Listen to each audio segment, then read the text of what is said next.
فوجن ممن یکذب بآیاتنا فہم یوزعون حتی اذا جاؤوا قال آکذبتم بآیاتی ولم تحیطوا بها علما اما ذا کنتم تعملون ووقع القول علیہم بما ظلموا فہم لا ینطقون۔ اس دن ہم ہر ایک امت میں سے اس گروہ کو جمع کریں گے جو ہمارے نشانوں کو جھٹلاتے تھے، اور ان کو ہم جدا جدا جماعتیں بنا دیں گے، یہاں تک کہ جب وہ عدالت میں حاضر کیے جائیں گے تو خدا عز و جل ان کو کہے گا کہ کیا تم نے میرے نشانوں کی بغیر تحقیق کے تکذیب کی؟ یہ تم نے کیا کیا؟ اور ان پر بوجہ ان کے ظالم ہونے کی حجت پوری ہو جائے گی اور وہ بول نہ سکیں گے۔ اب خلاصہ کلام یہ ہے کہ یہی دعوت الارض جو ان آیات میں مذکور ہے، جس کا مسیح موعود کے زمانہ میں ظاہر ہونا ابتلا سے مقرر ہے، یہی وہ مختلف صورتوں کا جانور ہے جو مجھے عالم کشف میں نظر آیا اور دل میں ڈالا گیا کہ یہ طاعون کا کیڑا ہے، اور خدا تعالیٰ نے اس کا نام دعوت الارض رکھا کیونکہ زمین کے کیڑوں میں سے ہی یہ بیماری پیدا ہوتی ہے، اس لیے پہلے چوہوں پر اس کا اثر ہوتا ہے اور مختلف صورتوں میں ظاہر ہوتی ہے، اور جیسا کہ انسانوں کو ایسا ہی ہر ایک جانور کو یہ بیماری ہو سکتی ہے۔ اسی لیے کشفی عالم میں اس کی مختلف شکلیں نظر آئیں، اور اس بیان پر کہ دعوت الارض در حقیقت مادہ طاعون کا نام ہے جس سے طاعون پیدا ہوتی ہے، مفصلہ ذیل قرائن اور دلائل ہیں۔ اب حضور ہم اپنے بیان اور موقف کے حق کی تصدیق کے لیے کچھ قرائن پیش کرتے ہیں۔ آج خاکسار پر اللہ تعالیٰ کی طرف سے سامعین کرام یہ ظاہر کیا گیا ہے کہ محمدی مریم حضرت مرزا غلام احمد السلام کے روحانی فرزند موعود ذکی غلام مسیح الزماں اور موعود محمدی مسیح عیسیٰ ابن مریم کے وقت میں مکذبوں اور مکفروں کو ہلاک کرنے کے لیے جس دعوت الارض کو اللہ تعالیٰ نے ظاہر کرنا تھا وہ یہی کرونا وائرس ہے جو اس وقت دنیا میں پھیل چکا ہے۔ اب آگے خاکسار حضور صاحب نے اپنے موقف کے حق میں جو دلائل پیش کیے ہیں، ثبوت پیش کیے ہیں، میں ان کو پڑھتا ہوں۔ آپ علیہ السلام فرماتے ہیں، اول یہ کہ دعوت الارض کے ساتھ عذاب کا ذکر کیا ہے، جیسا کہ اللہ تعالیٰ فرماتا ہے وَإِذَا وَقَعَ الْقَوْلُ عَلَيْهِمْ أَخْرَجْنَا لَهُمْ دَابَّةً مِّنَ الْأَرْضِ، یعنی جب ان پر آسمانی نشانوں اور عقلی دلائل کے ساتھ حجت پوری ہو جائے گی تب دعوت الارض زمین میں سے نکالا جائے گا۔ اب ظاہر ہے کہ دعوت الارض عذاب کے موقع پر زمین سے نکالا جائے گا، نہ یہ کہ یوں ہی بیہودہ طور پر ظاہر ہوگا جس کا نہ کچھ نفع نہ نقصان۔ اور اگر کہو کہ طاعون تو ایک مرض ہے، مگر دعوت الارض لغوی معنوں کے روح سے ایک کیڑا ہونا چاہیے جو زمین میں سے نکلے، اس کا جواب یہ ہے کہ حال کی تحقیقات سے یہی ثابت ہوا ہے کہ طاعون کو پیدا کرنے والا وہی ایک کیڑا ہے جو زمین میں سے نکلتا ہے، بلکہ ٹیکہ لگانے کے لیے وہی کیڑے جمع کیے جاتے ہیں اور ان کا عرق نکالا جاتا ہے، اور خوردبین سے ثابت ہوتا ہے کہ ان کی شکل یوں دو نقطے آگے حضور نے ڈالے ہوئے ہیں، یعنی بے شکل دو نقطہ، گویا آسمان پر بھی نشان کسوف و خسوف دو کے رنگ میں ظاہر ہوا، اور ایسا ہی زمین میں۔ تو یہ حضور کے اپنے سچائی کے حق میں، اپنے موقف کے حق میں یہ پہلی انہوں نے دلیل پیش کی ہے۔ سامعین اکرام، اس عاجز کے دعویٰ کے بعد 2003 میں بھی ماہ رمضان میں آسم کی روایت کے مطابق، فرمودہ کے مطابق، وہی کسوف و خسوف دنیا میں ظاہر ہو چکا ہے ماہ رمضان میں، اور یہی کسوف و خسوف میرے آقا محمدی حضرت مرزا غلام احمد السلام کے دعویٰ امام مہدی اور مسیح موعود علیہ السلام کے بعد بھی ہندوستان میں غالباً 1896-95 ان مطلب کہ سالوں میں ظاہر ہوا تھا۔ حضور آگے فرماتے ہیں، دوسرا قرینہ یہ ہے کہ قرآن شریف کے بعض مقامات بعض کی تفسیر ہیں، اور ہم دیکھتے ہیں کہ قرآن شریف میں جہاں کہیں یہ مرکب لفظ آیا ہے اس سے مراد کیڑا لیا گیا ہے۔ مثلا یہ آیت فلما قضینا علیہ الموت ما دلہم علی موتہ الا دابۃ الارض تاکل من سأتہ، اور یہ سورۃ سبا اور آیت نمبر 15 ہے، یعنی ہم نے سلیمان پر جب موت کا حکم جاری کیا تو جنات کو کسی نے ان کے مرنے کا پتہ نہ دیا مگر گھن کے کیڑے نے کہ جو سلیمان کے عصا کو کھاتا تھا.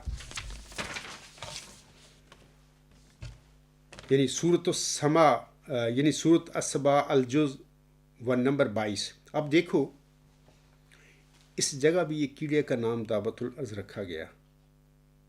بس اس سے زیادہ دابت الارض کے اصلی معنوں کی دریافت کے لیے اور کیا شہادت ہوگی کہ خود قرآن شریف میں اپنے دوسرے مقام میں دابت الارض کے معنی کیڑا کیا ہے. سو قرآن کے برخلاف اس کے اور معنی کرنا یہی تحریف اور الحاد اور دجل ہے. سامعین کرام، یہ جو وائرس اب کرونا جس کا نام رکھا گیا ہے یعنی سائنٹسٹوں نے یا ڈاکٹروں نے، تو یہ بھی ایک قسم کا یہ کیڑا ہی ہے. اور آگے چل کر میں کچھ بتاؤں گا کہ بعض لوگ تو یعنی سائنٹسٹ یا ڈاکٹر تو اس کو کہتے ہیں نان لیونگ تھنگ، بعض لوگ اس کو پارشل لیونگ تھنگ بھی کہتے ہیں. لیکن میں آپ کو یہاں پر بتا دیتا ہوں کہ 1985 میں جب میں نے ورچوئس گاڈ اللہ تعالیٰ کی انکشاف کی روشنی میں جب لکھا تھا، تو جب میں نے نیکی اور مظہر یعنی ورچو اینڈ فینامنن کا چیپٹر لکھا تھا، وہاں پر اللہ تعالیٰ نے اس عاجز پر یہ ظاہر کیا تھا کہ اس کائنات میں اس دنیا میں کوئی بھی چیز مردہ نامی چیز نہیں ہے. عام طور پر کہا جاتا ہے کہ انسان زندہ ہیں، جانور زندہ ہیں، اور اب نباتات کو بھی کہتے ہیں زندہ ہیں، لیکن چٹانوں کو، زمین کو، پہاڑوں کو مردہ کہتے ہیں سائنٹسٹ. لیکن اللہ تعالیٰ نے مجھ پر ظاہر کیا، یہ الغلام.com پر ورچوئس گاڈ میرا تھیسس وہ شائع شدہ ہے، وہ آنے رہے ہے، لوگ وہاں سے پڑھ سکتے ہیں. اللہ نے مجھے بتایا تھا کہ نہیں، یہ پہاڑ، یہ زمین، یہ پتھر، یہ لکڑی، یہ سب یہ زندہ ہیں. ہاں، لیکن زندگی کے معیار مختلف ہیں. انسانوں کی زندگی کا معیار سب سے اعلیٰ، اس کے بعد جانوروں کا زندگی ہے، تیسرے نمبر پر نباتات کی زندگی کا معیار ہے. لیکن یہ جو پتھر، زمین، لکڑی، ان کی زندگی کا معیار لوئسٹ لیول ہے، لیکن ہیں یہ سارے زندہ. لیکن میں ایک ضمنی بات آپ لوگوں کو یہ بتائی ہے کہ آج کل وہ کہتے پھر رہے ہیں سائنٹسٹ یا ڈاکٹر بایولوجسٹ کہتے ہیں کہ یہ جو ہے کرونا وائرس جو ہے، اکثر تو کہتے ہیں کہ یہ نان لیونگ تھنگ ہے، اور بعض پارشل لیونگ بھی کہتے ہیں. لیکن میں کہتا ہوں کہ یقیناً یہ اللہ کی ایک تخلیق ہے، اور یہ بھی ایک زندہ ایک کیڑا ہے. اور اس کے متعلق کہا جاتا ہے کہ یہ ایک نامکمل سا ایک ڈی این اے، یہ خلیہ ہوتا ہے، سیل ہوتا ہے، کسی انسانی خلیے میں داخل ہو کر جب انٹر ہو جاتا ہے تو پھر وہ انسانی خلیے میں جو اس کا انسانی ڈی این اے ہوتا ہے اس پر یہ کنٹرول کر لیتا ہے، قبضہ کر لیتا ہے. اس کے بعد انسانی سیل میں جو ڈی این اے انسان کا ہوتا ہے وہ سمجھتا ہے کہ یہ جو چیز میرے اندر آئی ہے یہ مجھے حکم دے رہی ہے، میں اس کے مطابق عمل کروں. تو پھر وہ اسی وائرس جو ہے کرونا کا، اس کے مطابق وہ اس کے مزید آگے بنانا شروع کر دیتا ہے. اس کے نمونے وہ بناتا چلا جاتا ہے. ایک سیل جو انسانی ہے اتنے زیادہ وہ بنا دیتا ہے کہ وہ سیل انسانی وہ پھٹ جاتا ہے. جب پھٹتا ہے تو وہ بے شمار جو وائرس ہوتے ہیں، ایک سے بے شمار بن چکے ہوتے ہیں اس سیل میں، تو وہ سارے جسم میں پھیل جاتے ہیں. تو پھر زیادہ تر اس کا اثر پھیپھڑوں پر، انسانی جو تنفس ہے اس پر ہوتا ہے، اور باقی جسم کو بھی متاثر کرتا ہے، انفیکشن ہو جاتی ہے. تو بہرحال اس کا یہ طریقہ ہے. یہی جو کرونا وائرس ہے دراصل ایک اللہ تعالیٰ کی ایک تخلیق ہے، اور ایک میرا موقف ہے. ڈاکٹر بایولوجسٹ کہتے ہیں یہ ایک نان لیونگ تھنگ ہے، یا بعض کہتے ہیں پارشل لیونگ تھنگ ہے. یہ ان کے عقائد ہیں، بہرحال وہ ان کے عقائد ہیں. میں سمجھتا ہوں کہ اللہ تعالیٰ نے مجھے 1985 میں بتا دیا تھا کہ اس کائنات میں مردہ نام کی کوئی چیز نہیں. ہمارے سامنے لکڑی پڑی ہوئی ہے، وہ بھی ایک زندہ ہے، لیکن اس کی زندگی کا معیار لوئسٹ لیول ہے. تو یہ ایک ضمنی سی بات تھی جو میں نے آپ لوگوں کو بتائی ہے. تیسرا قرینہ حضور صلی اللہ علیہ وسلم فرماتے ہیں کہ تیسرا قرینہ یہ ہے کہ آیت میں صریح معلوم ہوتا ہے کہ خدا کے نشانوں کے تجزیے کے وقت میں کوئی امام الوقت موجود ہونا چاہیے، کیونکہ وقع القول علیہم کا فکرہ یہی چاہتا ہے کہ اتمام حجت کے بعد یہ عذاب ہو. اور یہ تو متفق علیہ عقیدہ ہے کہ خروج دابت الارض آخری زمانے میں ہوگا جبکہ مسیح موعود ظاہر ہوگا تاکہ خدا کی حجت دنیا پر پوری کرے. پس ایک منصف کو یہ بات جلد تر سمجھ آ سکتی ہے کہ جب کہ ایک شخص موجود ہے جو مسیح موعود ہونے کا دعویٰ کرتا ہے اور آسمان اور زمین میں بہت سے نشان اس کے ظاہر ہو چکے ہیں، تو اب بلا شبہ دعوت الارض یہی تعاون ہے جس کا مسیح کے زمانے میں ظاہر ہونا ضروری تھا۔ اور چونکہ یاجوج ماجوج موجود ہے اور من کل حدب ینسلون کی پیشگوئی تمام دنیا میں پوری ہو رہی ہے، اور دجالی فتنے بھی انتہا تک پہنچ گئے ہیں، اور پیشگوئی یترکن الکلاسو فلا یسعى علیہا بھی بخوبی ظاہر ہو چکی ہے، اور شراب اور زنا اور جھوٹ کی بھی کثرت ہو گئی ہے، اور مسلمانوں میں یہودیت کی فطرت بھی جوش مار رہی ہے۔ تو صرف ایک بات باقی تھی جو دعوت الارض زمین میں سے نکلے، سو وہ بھی نکل آیا۔ اس بات پر جھگڑنا جہالت ہے کہ حدیث سے معلوم ہوتا ہے کہ فلاں جگہ پھٹے گی اور دعوت الارض وہاں سے سر نکالے گا، پھر تمام دنیا میں چکر مارے گا، کیونکہ اکثر پیشگوئیوں پر تو یہ جو اس زمانے میں تو تعاون جو حضور صاحب کی صداقت کی گواہ کے طور پر اور آپ کی قبولیت عام کے لیے اللہ تعالیٰ نے بطور نشان جو ظاہر فرمائی تھی، تو یہ 1900 کے قریب کی باتیں ہیں، 1899 1900 یا 1901، صحیح مجھے سن یاد نہیں ہے۔ تو یہ اس کا زور برِ صغیر میں تھا زیادہ، تو حدیثوں میں ایسے آیا ہے کہ وہ نکلے گا اور پوری دنیا میں وہ چکر لگائے گا۔ آج اس عاجز کے زمانے میں یہ جو کرونا وائرس ہے، یہ بالکل وہی دعوت الارض جو جس کی حدیث میں ذکر کیا گیا ہے وہی معلوم ہو رہا ہے کہ آپ دیکھیں یہ چین کے شہر ووہان سے نکلا اور وہاں سے اب آہستہ آہستہ پوری دنیا میں پھیل گیا ہے۔ مطلب کہ اس نے آپ دیکھیں روزانہ اب اس وقت دنیا میں موضوع ہی کرونا وائرس ہے، ہر چیز، ہر کاروبار، ہر چیز بند ہو گئی ہے۔ تو میں اس کی تفصیل میں نہیں جاتا کیونکہ میرا مضمون اگلا ہے جو میں بتانا چاہتا ہوں، آپ لوگ بخوبی اس سے آگاہ ہو چکے ہیں۔ آگے حسن فرماتے ہیں کیونکہ اکثر پیشگوئیوں پر استعارات کا رنگ غالب ہوتا ہے، جب ایک بات کی حقیقت کھل جائے تو ایسے اوہام باطلہ کے ساتھ حقیقت کو چھوڑنا کمال جہالت ہے۔ اسی عادت سے بدبخت یہودی قبول حق سے محروم رہ گئے۔ سامعین کرام، آپ لوگوں کو پتہ ہے کہ اس عاجز کے 3 دعوی ہیں جو میں 16-17 سال سے تو الغلام.com پر آن ایئر ہیں۔ پہلا یہ کہ جس نشان رحمت اور ذکی غلام کی اللہ تعالیٰ نے محمدی مریم مرزا غلام احمد صاحب کو چلہ ہوشیارپور میں بشارت دی تھی، اللہ نے مجھ پر ظاہر فرمایا ہے، بتایا ہے مجھے کہ اے عبدالغفار، وہ نشان رحمت موعود اور وہ موعود ذکی غلام تو ہی ہے، میں تجھے یہ رحمت کی چادر تیرے پر اوڑھ رہا ہوں۔ دوسرا اللہ نے مجھے بتایا ہے کہ تو ہی یہ 15ویں صدی ہجری جو ہے اس کا موعود مجدد بھی تو ہی ہے۔ اور تیسرا یہ کہ نبی اکرم صلی اللہ علیہ وسلم نے یہ جو پیشگوئی فرمائی ہے نزول عیسیٰ ابن مریم کی،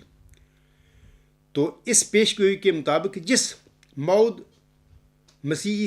عیسیٰ ابن مریم کا نزول مراد ہے وہ بھی اے عبدالغفار وہی محمدی مریم کا وہی نشان رحمت ہی ہے جس کی میں نے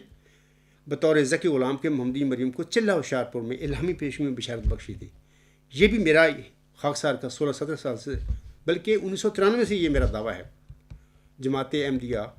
جو قبرستان ہے اس کے جو قائدین ہیں وہ کہتے ہیں کہ ہم خلیفہ ہیں بنا کے خدا کے بنائے ہوئے خلیفے ہیں۔ میں نے مرزا طاہر کے آگے 1993 میں اپنا یہ مقدمہ رکھ دیا تھا، 10 سال بعد وہ خاموش رہے، تو بڑی حسرت سے ان کو پتہ لگ گیا تھا کہ بندہ صادق جو میرے سامنے آ کھڑا ہوا ہے۔ میرے والد صاحب مرزا بشیر الدین محمود کے دعوے جھوٹے تھے، یہ کیا ہو گیا؟ تو بہرحال وہ اب وہ دنیا سے جا چکا ہے، میں نہیں چاہتا کچھ زیادہ اس کے متعلق بات کروں۔ تو یہ خاکسار کے 3 دعوی ہیں۔ 1 صدی قبل تعاون ہندوستان میں ظاہر ہوئی، اپنے برگزیدہ بندے امام مہدی و مسیح موعود حضرت مرزا غلام صاحب کی صداقت کی گواہی کے لیے، آپ کی قبولیت عام کے لیے بطور نشان۔ تو آج کل جو اس عجز کے حوالہ سے اس عجز کی صداقتی گواہی کے لیے اور اس عجز کی قبولیت عام کے لیے بطور نشان جو اللہ تعالیٰ نے اس عجز پر ظاہر فرمایا ہے کہ یہی وہ کرونا وائرس ہے دعوت الارض، جس کا قرآن کریم کی سورۃ نمل کی آیت نمبر 83 میں ذکر ہے، جس کا نبی پاک صلی اللہ علیہ وسلم نے اپنی ایک حدیث میں ذکر فرمایا ہوا ہے، جس کا ابھی میں ذکر کر چکا ہوں۔ تو یہی وہ کرونا وائرس وہی دعوت الارض ہے۔ اس کے بعد حضور صلی اللہ علیہ وسلم چوتھا قرینہ بیان کرتے ہوئے فرماتی ہیں، قرینہ چہارم دعوت الارض کے تعاون ہونے پر یہ ہے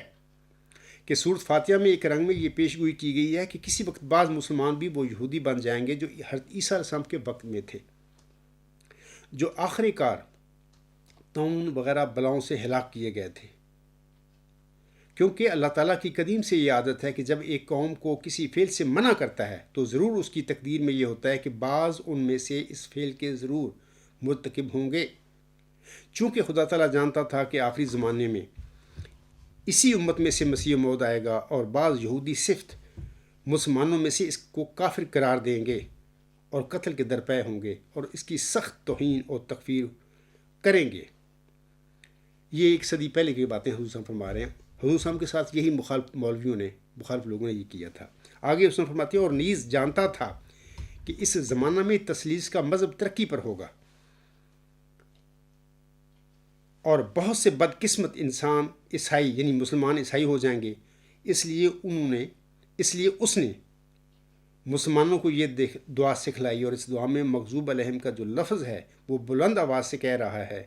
کہ وہ لوگ جو اسلامی مسیح کی مخالفت کریں گے وہ بھی خدا تعالیٰ کی نظر میں مغضوب علیہم ہوں گے۔ اب دیکھیں نا کہ اٹلی میں وہ جو ویٹیکان ہے وہاں گڑھ ہے تثلیث کا، کیا ہو رہا ہے وہاں پہ؟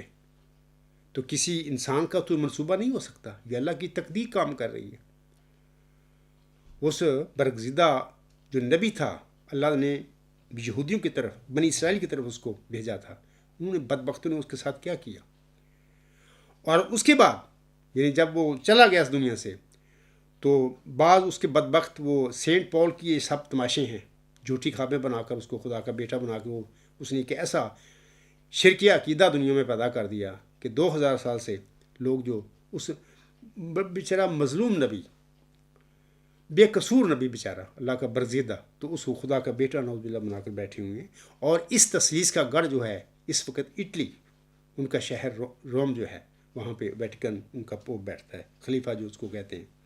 تو وہیں پر دیکھیں کرونا وائرس کیا کر رہا ہے۔ آگے اس میں فرماتے ہیں جیسا کہ اسرائیلی مسیح کے مخالف مغضوب علیہم تھے اور حضرت مسیح خود انجیل میں اشارہ کرتے ہیں کہ میرے منکروں پر مری یعنی طاعون پڑے گی اور بعد اس کے دوسرے عذاب بھی نازل ہوں گے، اس لیے ضروری تھا کہ مسیح اسلامی کی تائید میں بھی یہ باتیں ظہور میں آتیں، اور بھی دلائل اس بات پر بہت ہیں کہ یہی دعوت الارض جس کا قرآن شریف میں ذکر ہے طاعون ہے، اور بلا شبہ یہ زمینی بیماری ہے اور زمین میں سے ہی نکلتی ہے۔ یہ جو حوالہ ہے نظر المسیح روحانی خزائن جلد 18 صفحہ 415 تا 420 پر یہ الفاظ ہیں حسام کے۔ سامعین کرام، امام مہدی کے بعد مجدد صدی کا کے نام سے عیسیٰ ابن مریم رکھنے کی وجہ جو ہے، آنسم نے فرمایا نا کہ وہ امت کیسے ہلاک ہو جس کے اول میں درمیان میں مہدی اور آخر پہ مسیح عیسیٰ ابن مریم ہوں گے۔ تو امام مہدی کے بعد جس مجدد کا آنسم نے ذکر فرمایا اس کا نام رکھا ہے روحانی مسیح عیسیٰ ابن مریم۔ اچھا، آنسم کے اس مجدد جو ہوگا صدی کا، امام مہدی علیہ السلام کے بعد جو نزول فرمائے گا، اس کا مسیح عیسیٰ ابن مریم کا نام رکھنے میں کیا حکمت ہے؟ وہ یہی حکمت ہے کہ می تواند شد یہودی می تواند شد مسیح۔ موسوی اور محمدی جو مریمی ہیں، ایک تو 2000 سال پہلے اس کو فرشتہ نے ذکی غلام کی بشارت دی، اور آج امت محمدیہ میں ایک محمدی مریم حضرت مرزا غلام احمد صاحب کو اللہ تعالیٰ نے ذکی غلام کی بشارت بخشی، اور یہ دونوں ذکی غلام اپنے اپنے مذاہب میں، یعنی ایک یہودیوں کا وہ مسیح عیسیٰ ابن مریم تھا بنی اسرائیل میں، اور ایک امت محمدیہ کا جس کی آنسم نے بشارت دی ہوئی ہے، اس کے مطابق وہ محمدی مریم کا مؤعود ذکی غلام، مؤعود نشان رحمت، وہ مؤعود محمدی مسیح عیسیٰ ابن مریم ہے۔ اور عیسیٰ ابن مریم اس کا آنس میں جو نام رکھا ہے، اس کی حکمت یہ ہے کہ جس جماعت میں امام مہدی علیہ السلام کے بعد جس جماعت میں اس نے نزول فرمانا تھا، اس وجود نے ہونا تھا، وہ مجدد صدی 5 دام، یعنی ایک صدی کے بعد امام مہدی علیہ السلام کے بعد اس نے نزول فرمانا تھا۔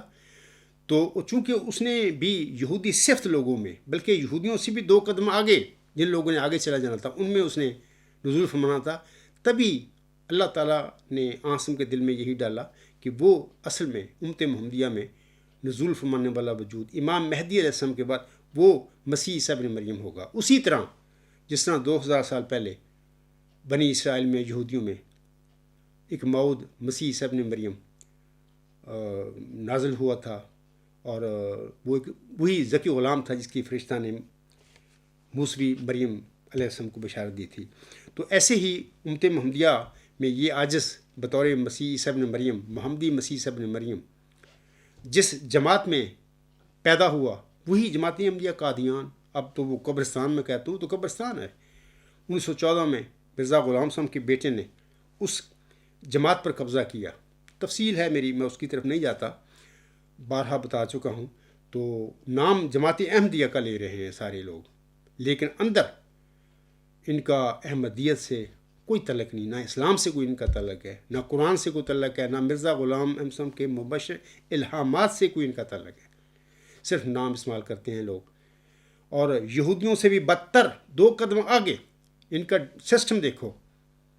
میں بارہا اپنے خطاب جو ہیں، میرے تقاریر ہیں، خطبہ میں بتا چکا ہوں، بالکل یعنی جیسے کہ ہومیوپیتھیاں نا علاج بالمثل، تو عجیب بات ہے کہ بالکل وہی یہودی جو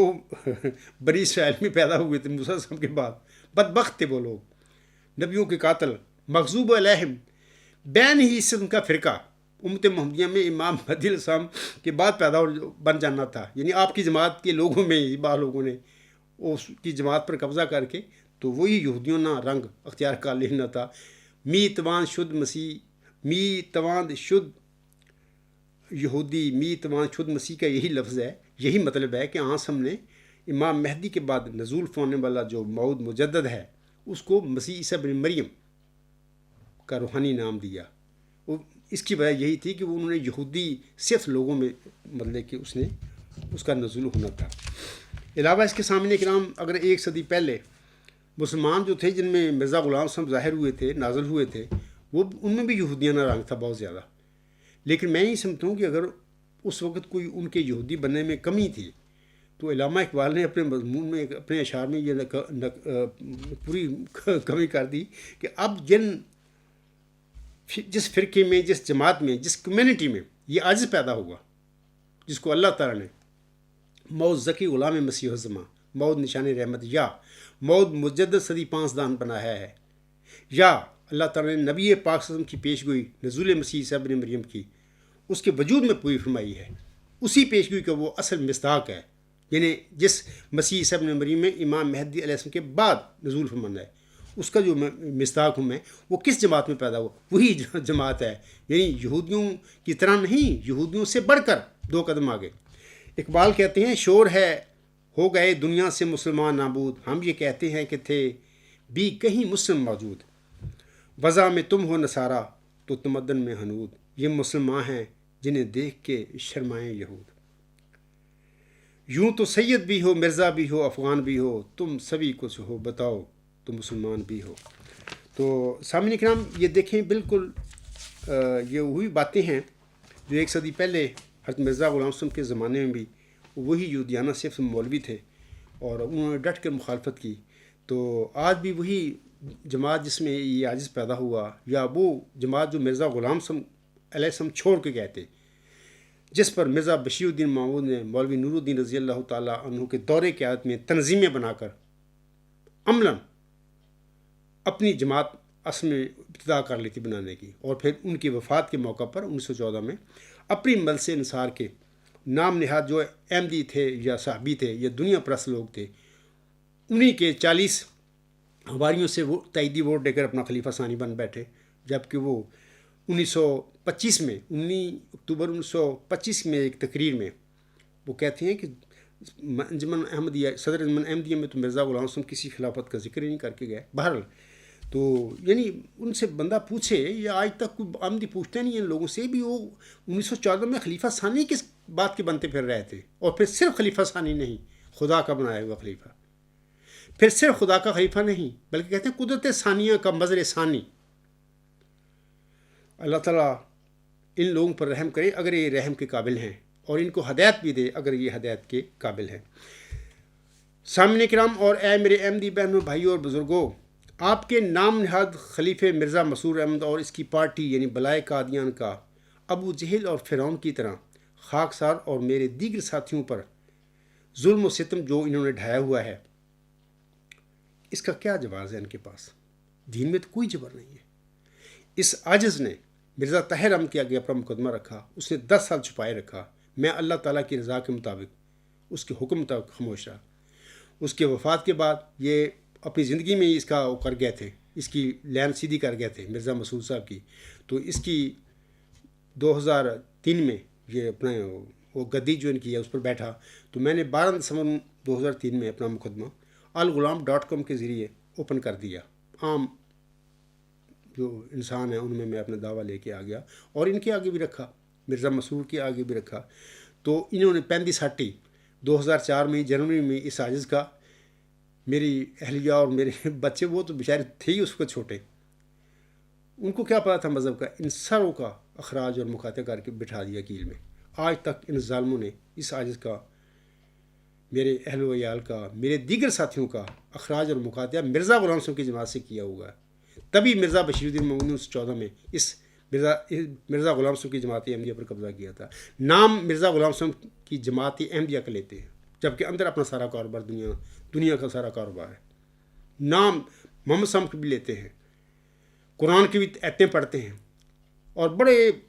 خوبصورت اچھے صاف ستھرے کپڑے پہن کے پھرتے ہیں، نماز بھی پڑھتے ہیں۔ لیکن میں خدا کی قسم کھا کر کہہ رہا ہوں اس ممبر رسول پر کھڑے ہو کر کہ یہی دعوت الارض ہے، یہ دنیا کے کیڑے لوگ ہیں، انہوں نے دین کا نام استعمال، دین کا چولا پہنا ہوا ہے۔ تو میں آپ لوگوں سے پوچھتا ہوں کہ انہوں نے اس عاجز پر کیوں یہ ظلم کیا؟ اگر اس کے پاس سچائی ہے، میں نعوذ باللہ من ذالک غلطی پر ہوں، تو سچی اور صادق جو لوگ ہوتے ہیں وہ تو اخراج مقاطع نہیں کیا کرتے مخالفوں کا، وہ تو ثبوت کے ساتھ، دلیل کے ساتھ۔ مخالف جو ہوگا یا نعوذ باللہ من ذالک کوئی ایسا مدعی ہوگا جو غلطی پر ہوگا، اس کا دعویٰ وہ ختم کر دیتے ہیں دلیل کے ساتھ۔ لیکن یہ ظلم جو ہیں اخراج اور مقاطع کا، یہ ابو جہل نے کیا تھا ہمارے پیارے نبی صلی اللہ علیہ وسلم کا، آپ علیہ السلام کے، آپ صلی اللہ علیہ وسلم کے اہل و عیال، آپ کے رشتہ داروں کا شیب ابی طالب میں بند کر کے، کیونکہ آپ صلی اللہ علیہ وسلم اپنے دعوت سے پہلے ہی مکہ میں صادق اور امین کے طور پر مشہور تھے۔ لوگ جانتے تھے کہ محمد صلی اللہ علیہ وسلم کبھی غلط بات نہیں کہتا۔ یہ مسئلے تھے عمر بن حشام کے، جس کو عاصم نے، وہ اپنے زمانے کا ابو الحکم تھا، لوگ اس کو کہتے تھے۔ عاصم نے کہا یہ ابو الحکم نہیں، یہ ابو جہل ہے۔ تو اس نے پھر عاصم کے ساتھ یہ ظلم کیا کہ آپ صلی اللہ علیہ وسلم اور آپ کے بیوی بچوں اور آپ کے رشتہ داروں کو شب ابی طالب میں بند کر دیا۔ اے میرے سادہ احمدی بہنوں، بھائیوں اور بزرگوں، اے میرے زندہ درگور احمدی بہنوں، بھائیوں اور بزرگوں، آپ کو علم نہیں اس عاجز کے ساتھ اور میرے اہل و عیال کے ساتھ، میرے ساتھیوں کے ساتھ 2004 سے یہی ظلم آپ کے، جس کو آپ خلیفہ کہتے ہیں، خدا کا بنایا وہ خلیفہ، اس نے یہی کام کیا ہوا ہے میرے ساتھ۔ میں بار بار کہتا ہوں کہ دیکھو میری بات سنو، ہم بیٹھتے ہیں قرآن کی روشنی میں، ہم اپنا جو تنازعہ اس کا تصفیہ کر لیتے ہیں، مرزا غلام احمد رسام کی الہامات کی روشنی میں، آپ کی فرمودات کی روشنی میں، احادیث صحیحہ کی روشنی میں ہم تصفیہ کرتے ہیں۔ یہ لوگ میری بات سننے کے لیے تیار نہیں ہیں۔ ان لوگوں نے میرے بچوں کا اور میرے ساتھیوں سب کا اخراج مقاطع کری۔ اب خود فیصلہ کریں کہ یہ ان کا یہ فعل ایسے ہی فعل ہے جیسا کہ ابو جہل کا تھا، کیا اس کے سچے اس کے خدا کے بنائے ہوئے خلیفے ہو سکتے ہیں؟ خود فیصلہ کرو۔ یہ اسی قسم کا ظلم ہے جو فرعون نے بنی اسرائیل پر ڈھایا ہوا تھا۔ آپ لوگوں کو مطلب کہ سمجھ نہیں آتی کہ تمہاری جماعت میں کیا ہو چکا ہے، اور 16 سال سے 2004 سے ہو چکا ہے یہ۔ چلو مرزا طاہر کا زمانے کو آپ نہیں جانتے، آپ وہ خاموش تھا، اس نے نہیں بات کی، مجھے نہیں پتا کہ اندر اگر اس نے کسی سے کی ہے یا نہیں کی ہے، جماعت کے اندرونی معاملات کو میں نہیں جانتا، لیکن میں سمجھتا ہوں کہ اعلانیہ اس نے بات اس عاجز کے دعوے کی نہیں کی تھی۔ تو آپ خیال کرو، غور کرو، آخر آپ نے بھی مرنا ہے یار، وہاں پر جانا ہے، اللہ کے حضور حاضر ہونا ہے۔ میرا دعویٰ آپ سب کے سامنے ہے، میں بار بار بتا چکا ہوں، وہاں پر میرے متعلق بھی آپ کے سامنے سوال ہوگا کہ عبدالغفار جمبا نے کیا آپ کو بتایا تھا، آپ لوگوں نے کیا اس کا جواب دیا؟ آپ کے جس کو آپ مرزا مسرور خلیفہ کہتے تھے، اس نے اس بندے کے متعلق یہ ظلم کیوں کیا اخراج اور مقاطع کا، جبکہ میں نے تو کہا ہو کہ دین میں کوئی جبر نہیں، لا اکراہ فی الدین، اس نے کیوں یہ جبر کیا تھا؟ یہ ایسے جھوٹے اور مفتری لوگ ہیں کہ ممبر رسول صلی اللہ علیہ وسلم پر کھڑے ہو کر خطبہ جمعہ میں یہ آزادی ضمیر کے حق میں دھواں دھار تقریریں کرتے ہیں۔ 5 دسمبر 1986 کا مرزا طاہر کا خطبہ آپ سنیں یا میرے غلام مسیح الزماں سے کتاب میں سے دباچہ میں وہ بلکہ پیش لفظ میں پڑھیں اس کا لفظ، وہ کیا کہتے ہیں یہ لوگ، اور عمل ان کا کیا ہے، قول و فعل میں بالکل تضاد. جبکہ اللہ تعالیٰ سورۃ صف میں فرماتا ہے کہ اے مومنو تم وہ بات نہ کہو جس پر تم خود عمل نہیں کرتے. ایسی بات کہنا جس پر خود عمل نہ کرنا یہ بہت بڑا گناہ ہے. تو یہ لوگ کہتے ہیں کہ ہم خدا کے بنائے ہوئے خلیفے ایسے ہوتے ہیں. سامعین کرام اور اے میرے احمدی بہنوں اور بھائیوں، اگر مرزا مسور اور مرزا طاہر احمد صاحب یا قادیانی جماعت اپنے عقائد میں سچی ہوتی تو یہ خاکسار کا بذریعہ دلائل مقابلہ کرتی، لیکن انہوں نے مقابلہ کرنے کی بجائے شیب ابی طالب جیسا ظلم اور بنی اسرائیل پر فرعون کے ظلم جیسا خاکسار اور میرے ساتھیوں پر عرصہ 16 سال سے یہ ظلم و ستم روا رکھا ہوا ہے. اب خود سوچیں کہ اسلام ہے یہ کون سا اسلام ہے؟ دین اسلام میں تو کوئی جبر نہیں ہے. علاوہ اس کے سامنے کرام خاکسار نے تمہارے نام نہاد خلیفے کو 2018 میں مبالغہ کی طرف بلایا تھا اور یہ بھاگ گیا. اب خود فیصلہ کر لیں، جو میدان میں کھڑا للکار رہا ہو وہ جھوٹا ہوتا ہے یا بھاگنے والا جھوٹا ہوتا ہے. حالانکہ میں تو ایک عمومی انسان ہوں، میں مذہبی دنیا کا بندہ ہی نہیں ہوں. میں باہر بتا چکا ہوں کہ میں تو اسی طرح امی ہوں جس طرح میرے پیارے نبی حضرت محمد مصطفیٰ احمد مجتبیٰ صلی اللہ علیہ وسلم امی تھے. وہ تو لکھنا پڑھنا بھی نہیں جانتے تھے، وہ ایک دن بھی اسکول نہیں گئے تھے. میں تو باہر دنیاوی تعلیم میں نے حاصل کی ہے، لیکن مذہبی پوائنٹ آف ویو سے میں بالکل امی ہوں. میں جس جگہ پر پیدا ہوا جنگل میں، وہاں پر مجھے کوئی قرآن کریم ناظرہ پڑھنے والا کوئی تھا ہی نہیں کہ وہ مجھے استاد کے جسم پڑھاتے ہیں بچوں کو، مجھے پڑھانے والا ہی کوئی نہیں تھا. تو میں نے اپنی طالب علمانہ زندگی میں اپنی ایجوکیشن کے دور پر آہستہ آہستہ سیکھا قرآن پڑھنا، اور الحمدللہ جتنی مجھے ضرورت ہے اللہ تعالیٰ نے مجھے سکھا دیا پڑھنا. میں پڑھتا بھی ہوں، آپ لوگ سنتے رہتے ہیں، میں یاد بھی پڑھتا ہوں، تو اتنی عربی جانتا ہوں جتنی مجھے ضرورت تھی. لیکن ویسے بچپن میں اگر دیکھا جائے تو میں تو میری قسمت میں یہ بھی نہ ہوا کہ بچپن میں مجھے کوئی قرآن کریم ناظرہ پڑھا دیتا. تو یہ ساری باتیں بتاتی ہیں کہ میں اسی طرح امی ہوں مذہبی پوائنٹ آف ویو سے، جس سے میرے آقا محمد مصطفیٰ صلی اللہ علیہ وسلم امید ہے. اور عجیب دیکھیں کہ بڑے بڑے وہ وہاں پہ جو تھے ابو الحکم بنے ہوئے تھے، بڑے بڑے پڑھے لکھے تھے مکہ میں لوگ، اللہ نے ان کو رد کر دیا. ایک امی انسان جو عبداللہ کے گھر میں پیدا ہوا، آمنہ کی گود میں پیدا ہوا، اس کو بطور نبی چنا، یعنی اپنی رحمت کی، اپنے انعام کی، اپنے فضلوں کی بارش اس پر کی. باقی سب پڑھے لکھوں کو اللہ تعالیٰ نے پیچھے کر دیا کہ تم اس لائق ہی نہیں. تو ایسی ہی سازش کے ساتھ بھی ہوا کہ ایک ایسے انسان کو جماعت احمدیہ میں اللہ نے چنا کہ جو بیچارہ بچپن میں قرآن کریم ناظرہ بھی نہ پڑھ سکا کسی سے. تو میں کہہ رہا تھا کہ دیکھیں میں میدان میں کھڑا ان کو بلا رہا ہوں، یہ بھاگ چکے ہیں، مناظرہ کے پہلو سے ہی بھاگ چکے ہیں اور مبالغہ کے لیے بھی نہیں تیار میرے ساتھ. اب خود فیصلہ کر لو اے میرے سادہ احمدی بہنوں بھائیوں بزرگوں کہ ہم اس عاجز میں اور مرزا مسرور میں یا جماعت احمدیہ اصلاح پسند میں اور جماعت احمدیہ قبرستان میں کون جھوٹا ہے اور کون حق پر ہے. ایک اور بات یہ کہ آج خاکسار دعوت الارض میں جو اپنے دونوں موقف میں نے بیان کی ہیں اپنے اس لیکچر میں، یہ دونوں میں قسماً کہتا ہوں، حلفاً کہتا ہوں کہ سچے ہیں. اور سچے میں اس لیے نہیں کہہ رہا کہ میں ویسے ہی کہہ رہا ہوں، اللہ نے مجھ پر انکشاف فرمایا ہے یہی باتیں. میں تو کہہ ہی نہیں سکتا کسی کو کچھ بھی، میرا تو علم ہی کوئی نہیں مذہب کا. ہاں اللہ دیتا ہے مجھے علم، اپنی جناب سے دیتا ہے. اور اس وقت میں مزید آپ لوگوں کو یہ بتانا چاہتا ہوں کہ یہ جو کچھ کر رہا ہوں میں، مان جائیے، میری باتوں پر ایمان لے آئیے، میں سچ کہہ رہا ہوں.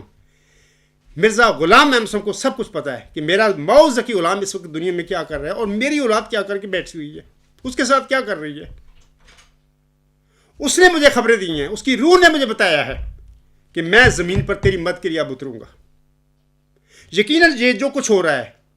میری اتنی روحانی طاقت نہیں،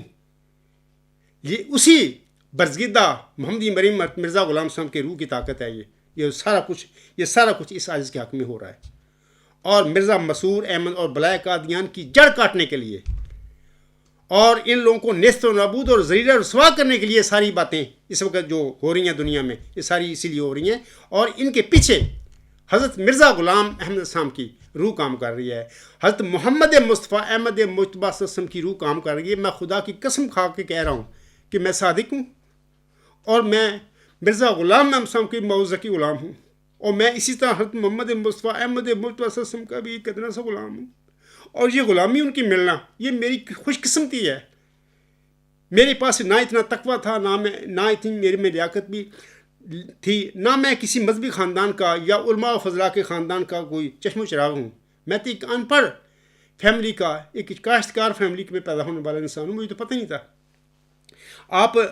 یاد رکھیں کہ میں بالکل یہ جو موقف بیان فرمایا ہے یا بیان کیا ہے اس لیکچر میں دعوت العرض کے متعلق، تو یہ بالکل سچا ہے۔ اگر آپ کا نام نہاد خلیفہ اور آپ کے پیٹ پرست مولوی اس حوالے سے خاک صاحب کے ساتھ مبالغہ کرنا چاہیں یا کوئی اور جعلہ کرنا چاہے تو خاک سر اس کے لیے تمہارے لیے ہر ہمہ وقت تیار ہے، میدان میں کھڑا ہے۔ آؤ، اسی کو جو میں اسٹیٹمنٹ دے رہا ہوں اس کے حوالے سے میرے ساتھ مبالغہ کر لو، انشاءاللہ تعالیٰ۔ آپ تو ہیں ہی جھوٹے۔ اور ایک جعلہ ہے، سابقہ بجو ہے، میں نے تو کبھی اس کا نام ہی نہیں لیا، مجھے کسی نے اطلاع دی ہے، بتایا ہے کہ اس نے کسی اپنے رشتہ دار سے بات کہی ہے کہ کرونا سے اگر آدھی دنیا بھی ہلاک ہو جائے تب بھی عبدالغفار جمعہ پر 100 بندے بھی ایمان نہیں لائیں گے۔ استغفر اللہ ربی من کل ذنب واتوب الیہ۔ اتنی باتیں، تکبر دیکھو ان لوگوں میں، تکبر کی انتہا ہے۔ یہودی تو ان کے پاؤں جیسے بھی نہیں، یہ تو یہودیوں کو بھی کان کاٹتے پھر رہے ہیں۔ یہودی کیا چیز تھے بیچارے؟ وہ تو بڑے مظلوم تھے اگر دیکھا جائے ان کو، ان کے بالمقابل تو وہ کوئی چیز ہی نہیں تھے بیچارے، لیکن تب بھی اللہ نے ان کو مغضوب علیہم، کہ وہ نبیوں کے قاتل تھے، اللہ نے ان کو مغضوب علیہم سورۃ فاتحہ میں ٹھہرایا ہوا ہے۔ اسی طرح یہ جو قادیانی ٹولہ ہے، یہ لوگ ہیں سارے، اتنا تکبر، وہ بھی یہودیوں کو بھی بڑا تکبر تھا، ہم ہی چنیدہ لوگ ہیں، ان میں بھی وہی صفات ہیں۔ یہ بھی کہتے ہیں کہ ہم نے مرزا صاحب کو مانا، ہم جیسا کوئی ہو سکتا ہے؟ ہم تو خالص مسلمان لوگ ہیں، سچے کام ان کے کرتوت شیطان ہی سارے۔ تو اس بندے نے یہ کہا، تو میں تو پھر یہ بات سن کے دل میں کہا کہ اے اللہ تعالیٰ، پھر تو ہی جانتا ساری باتوں کو، کہ اتنی بڑی اس بندے نے بات کر دی۔ انشاءاللہ تعالیٰ یہ سارے فیصلے تیرے ہاتھ میں ہیں، تو اللہ تعالیٰ ایسے لوگوں پر رحم فرمائے۔ تو میں پھر کہہ رہا ہوں کہ میں اس مبالغہ کے لیے بھی تیار ہوں، آؤ میرے ساتھ کر لو۔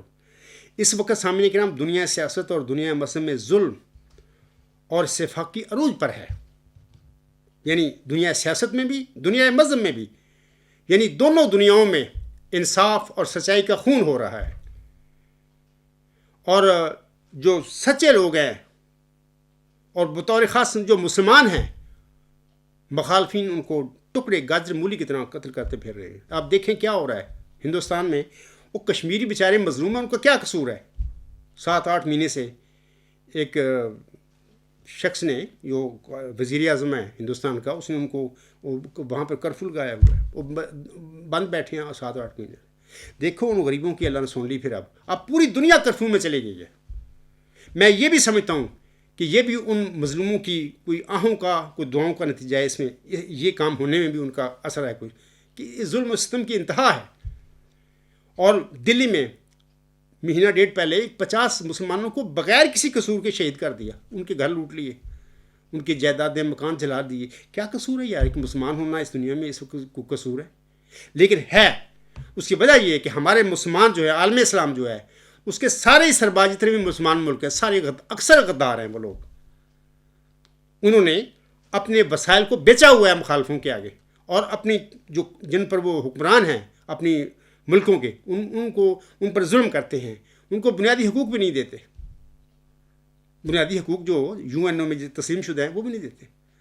تو وہ بیچارے غریب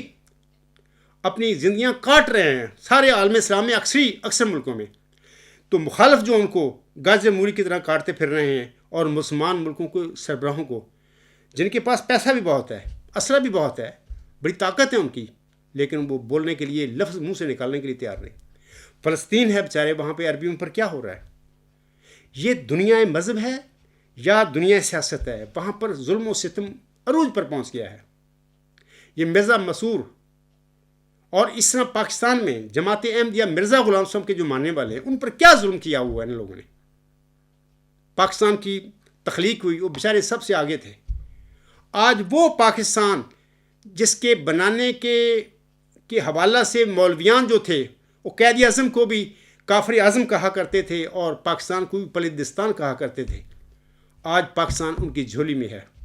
وہ پاکستان کے فیصلے کرتے ہیں۔ آج ان جیسے لوگوں نے، وہ لوگ جو تھے احمدی تھے بیچارے، جو ملک بنانے میں ہر قسم کی قربانیاں دینے میں سب سے آگے تھے بیچارے، آج ان کو غیر مسلم قرار دے کے باہر بٹھایا ہوا ہے، ان کو سب بنیادی حقوق ہی چھین لیے۔ دیکھو یہ دنیا مذہب میں کتنا ظلم ہے کہ کسی انسان کے عقیدے کا میں زید بکر کو فیصلہ کرتے پھرے، اور ایسے ہی جماعت احمدیہ قبرستان جو مرزا صلی اللہ علیہ وسلم کے ماننے والے ہیں ان میں یہ ظلم ہے کہ میرے ساتھ کیا کیا ان لوگوں نے۔ مرزا مسرور نے میرے بچوں کو، مجھے، میری جماعت کے لوگوں کو، سب کو اخراج اور مکاتبہ مرزا غلام صاحب کی جماعت سے بغیر کسی قصور کے۔ ہم کہتے ہیں دلیل سے بات کر لیں، وہ کہتے ہیں بات نہیں کرنی، تمہارا علاج یہ کرنا ہم نے، یعنی وہی علاج ان لوگوں نے ہمارا کیا ہوا ہے جو شیب ابی طالب میں ہمارے پیارے نبی صلی اللہ علیہ وسلم اور آپ کے اہل و عیال، آپ کے رشتہ داروں کو بٹھا کر اس زمانے کے ابو جہل نے کیا تھا، یہ انہوں نے ہمارا یہ علاج کیا ہوا ہے۔ دیکھیں یہ کیا ظلم ستم نہیں، کیا مرزا مسرور نے سچائی اور انصاف کا خون نہیں کیا ہوا؟ اور عام سادہ احمدی بہن بھائی اور بزرگ جو بیچارے ہیں وہ سوئے پڑے ہیں، وہ جاگنے کے لیے تیار ہی نہیں ہیں۔ میں ان کو جگا رہا ہوں، میں ان سے کہتا ہوں آپ اٹھیں، کھڑے ہو جائیں، یہ انصاف کی بات کریں، میری بات سنیں۔ یہ نہیں کہتا کہ میری بات سن کے مان لو، دلیل کہ میں ساتھ باتیں کر رہا ہوں، سوال کرو، اور اگر آپ کے پاس کوئی بات نہیں ہے تو اس سے پوچھو اپنے جن کو آپ نے سربراہ بنایا ہوا ہے، خلیفے آپ کے بنے پھرتے ہیں، مولوی یہ سارے آپ کے چندوں پر پل رہے ہیں، 48 چندے آپ دیتے ہیں، کیا آپ کو اتنا بھی حق نہیں کہ آپ اس مرزا مسعود سے پوچھیں کہ جناب اگر عبدالغفار جنبا نوز باللہ اپنے دعوے میں غلطی خوردہ ہے تو اس کی غلطی، ایک غلطی خوردہ انسان کی تو جو بندہ صحیح ہوتا ہے وہ فوراً غلطی دور کر دیتا ہے۔ مرزا غلام صاحب نے تو اپنے مخالفوں کی غلطیاں دور کی تھیں، دلائل کے ساتھ کی تھی، وہ کھڑے رہے تھے ڈٹ کے میدان میں کہ اے مرزا مسرور احمد تو کیوں بھاگتا پھر رہا ہے عبدالغفار جنبا کے آگے، اس سے پوچھو، آپ 48 چندے دیتے ہیں، اتنا تو آپ کو حق ہونا چاہیے۔ تو اگر آپ اس حق کو نہیں استعمال کرتے تو یہ آپ کی بزدلی ہے، اور آپ کو آخرت میں آگے مرنے کے بعد بھی اس کا جواب دینا پڑے گا۔ تو میں کہہ رہا تھا کہ اس وقت دنیا مذہب اور دنیا سیاست میں ظلم و ستم کی انتہا ہو گئی ہے۔ جب اس قسم کے ظلم دنیا میں پیدا ہوتے ہیں تو پھر اللہ تعالیٰ پھر مظلوموں کی مدد کے لیے دنیا میں اترتا ہے، خواہ وہ دنیا مذہب کے مظلوم ہوں اور خواہ وہ دنیا سیاست کے مظلوم ہوں، تو ان کی مدد کے لیے پھر آتا ہے، تو پھر ظالموں کو، متکبروں کو، جو دنیا کے خدا جھوٹے بنے پھرتے ہیں، ان کی جڑ کاٹ دیتا ہے۔ وہ اس کے لیے آتا ہے۔ میں یہ سمجھتا ہوں کہ کرونا وائرس کا اس وقت دنیا میں پھر آنا یہ بھی وجہ ہے اس کی، ایک اس عجز کی سچائی کے لیے یہ چیز اللہ نے ظاہر فرمائی ہے۔ دوسری یہ ہے کہ جتنے بھی مظلوم ہیں بیچارے، وہ کسی مذہب سے بھی تعلق رکھتے ہیں، انسان ہیں بیچارے، دنیا سیاست میں ہیں یا دنیا مذہب میں ہیں، اللہ تعالیٰ ان کی اس مظلوموں کی مدد کے لیے بھی اللہ نے پھر یہ وائرس اب دنیا میں پھیلایا ہے کہ تاکہ جو ظالم لوگ ہیں، ظالم تبا لوگ، خدا بنے پھرتے ہیں، فرعون بنے پھرتے ہیں، اللہ ان کو پھر اب ان کی صحیح جو ان کا سزا ہے وہ ان شاء اللہ تعالیٰ ان کو دے گا۔ اب میں آخر پہ یہی کہتا ہوں کہ یہ جو کرونا وائرس ہے، اسی قسم کے مذہبی اور سیاسی دنیا کی جو ظالم ہیں ان کے علاج کے لیے اللہ تعالیٰ نے پھر ظاہر فرمایا ہے۔ تو میں اب چند اشعار پڑھ کر اپنے لیکچر کو ختم کرتا ہوں۔ حضور صاحب فرماتے ہیں، 1 صدی قبل انہوں نے یہ شعر لکھے تھے، آج میں اسی کانٹیکسٹ میں، اسی مفہوم میں، آج کے جو میرے مخاطب ہیں ساری دنیا، احمدی مسلمان، غیر احمدی مسلمان، یہ سارے انسان جو ہیں ان کے آگے میں یہ پڑھتا ہوں۔ حضور صاحب نے فرمایا 1 صدی قبل، آج میں یہ کہتا ہوں، وہی حق کے ظاہری لفظوں میں ہے وہ زلزلہ، لیک ممکن ہے کہ ہو کچھ اور ہی قسموں کی مار، یہ جو طاعون ملک میں ہے اس کو کچھ نسبت نہیں، اس بلا سے وہ تو ہے ایک حشر کا نقش و نگار، آگ ہے پر آگ سے وہ سب بچائے جائیں گے جو کہ رکھتے ہیں خدائے ذوال عجائب سے پیار،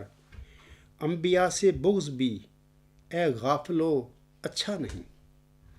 انبیاء سے بغض بھی اے غافلو اچھا نہیں، دور تر ہٹ جاؤ اس سے ہے یہ شیروں کی کچھار، یا الہی ایک نشاں اپنے کرم سے پھر دکھا، گردنیں جھک جائیں جس سے اور مکذب ہوں خوار، ایک کرشمہ سے دکھا اپنی وہ طاقت اے قدیر، ایک کرشمہ سے دکھا اپنی وہ طاقت اے قدیر، جس سے دیکھے تیرے چہرے کو ہر ایک غفلت شعار، پھر بہار آئی خدا کی بات پھر پوری ہوئی، پھر بہار آئی خدا کی بات پھر پوری ہوئی، یہ خدا کی وحی ہے اب سوچ لو اے ہوشیار، کب یہ ہوگا یہ خدا کو علم ہے پر اس قدر، کب یہ ہوگا یہ خدا کو علم ہے پر اس قدر، دی خبر مجھ کو کہ وہ دن ہوں گے ایام بہار۔ اسی پہ میں اپنا لیکچر ختم کرتا ہوں۔ وما علینا الا البلاغ، وآخر الدعوانا ان الحمد للہ رب العالمین، اولم وآخرم وظاہرم وباطنن، ہو و مولانا، نعم المولا و نعم النصیر و نعم الوکیل۔